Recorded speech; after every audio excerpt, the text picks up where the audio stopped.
In this video, I am going to look at a game I played last Tuesday in the first round of this year's Horsham Club Knockout. I had the white pieces and was up against Chris Forwood. The opening was the same as in my game against Rob McDonnell, which I discussed in a previous video. e4, c5, knight f3, d6, bishop b5 check, knight d7, a4. I again played this unusual move. Knight on g to f6, knight c3, a6, bishop e2. Now my opponent chose the same formation as Rob. g6, a5, bishop g7. So far we have the same position as in the previous game, albeit with a slight difference in the move order. Castles.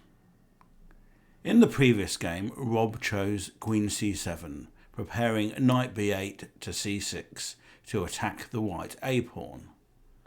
After d3, castles, I should have played knight d2, intending both f4 and knight c4. For further discussion of that game, see the aforementioned video. Instead, Chris played the straightforward castles.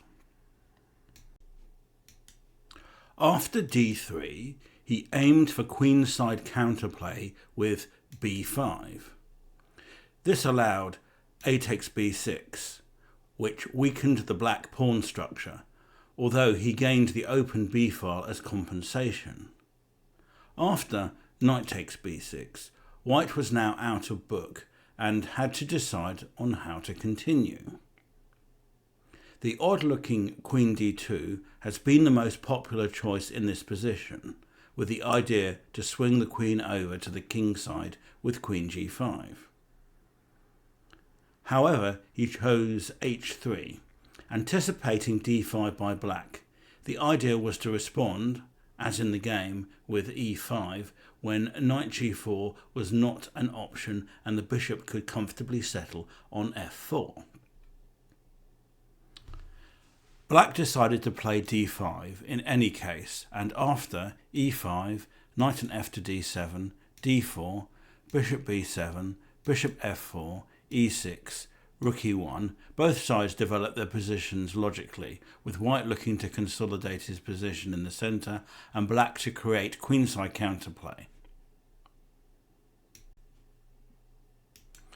Black should now look to create queenside counterplay with something like queen c7. Instead, he directed his knight on b6 towards e7 with knight c8. After bishop f1, knight e7, the black knight was on an inferior square.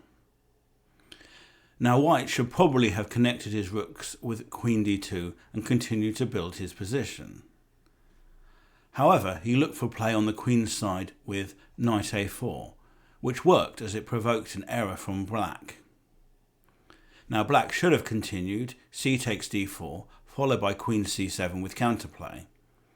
However, he released the tension in the centre with c4, which just gave white a free hand.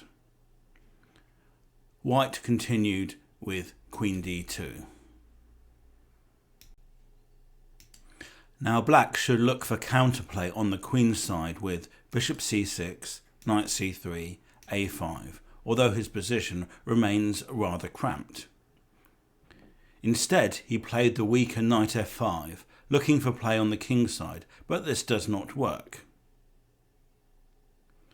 Now, bishop g5 looks very strong, as queen c7, g4 would leave the black knight on f5 without a retreat square. f6 would be forced. After e takes f6, white would win a pawn with a subsequent rook takes e6. In addition, the black position would be full of weaknesses. Instead, white chose the tempting g4, which is also a decent move. Now, knight h4, knight takes h4, queen takes h4, bishop g5 leaves the black queen in trouble.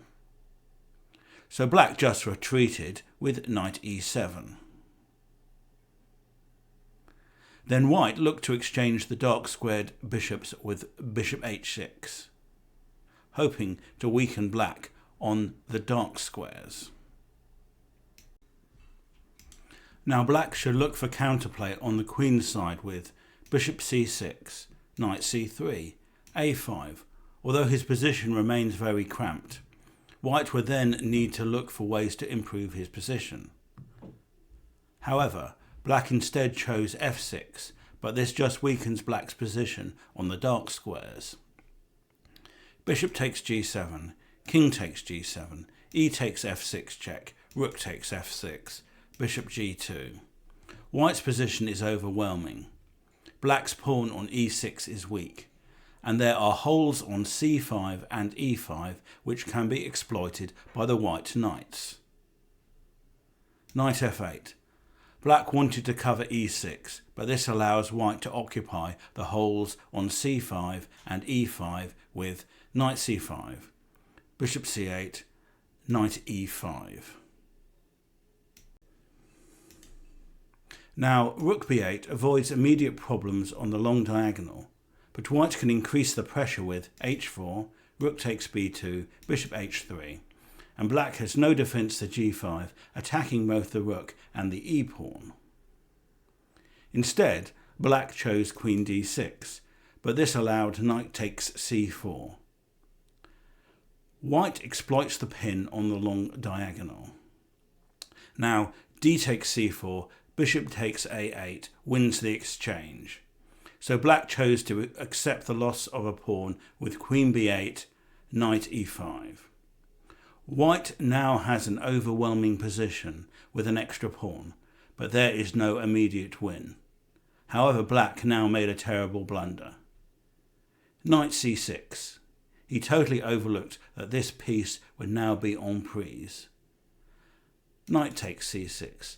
White has just won a piece for nothing, so black resigned.